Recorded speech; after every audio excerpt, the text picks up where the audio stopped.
Avec 700 km de côte, le Sénégal, l'Afrique de l'Ouest, est un pays important pour les départs clandestins vers l'Europe. Chaque année, il y a des milliers de jeunes Sénégalais, mais aussi des jeunes venus d'autres pays d'Afrique qui tentent leur chance dans ce long voyage de plusieurs jours pour rejoindre les îles Canaries qui appartiennent à l'Espagne, font donc partie de l'Union européenne. C'est un voyage, je disais, qui est long, qui est aussi dangereux, comme en témoignent les nombreux accidents qui ont eu lieu au cours des dernières années, qui ont fait plusieurs morts. Pas plus tard qu'en septembre, il y a un naufrage qui a fait une quarantaine de morts au large des côtes du Sénégal, ce qui a créé une onde de choc au pays, évidemment.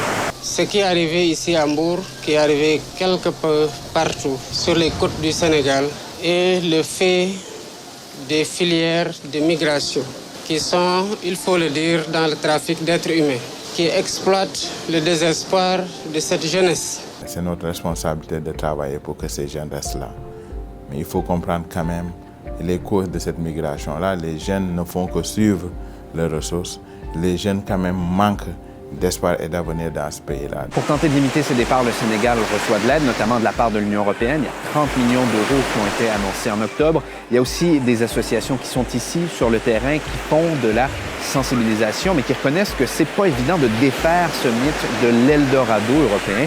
Il y a beaucoup de jeunes que j'ai rencontrés ici qui ont déjà tenté la traversée, parfois à plusieurs reprises, qui se disent prêts à le faire de nouveau. Il y a par exemple des jeunes pêcheurs, dont certains sont en train d'arriver ici, à Dakar, avec des poissons, qui disent avoir de la misère à vivre de leur métier, notamment en raison de la compétition étrangère.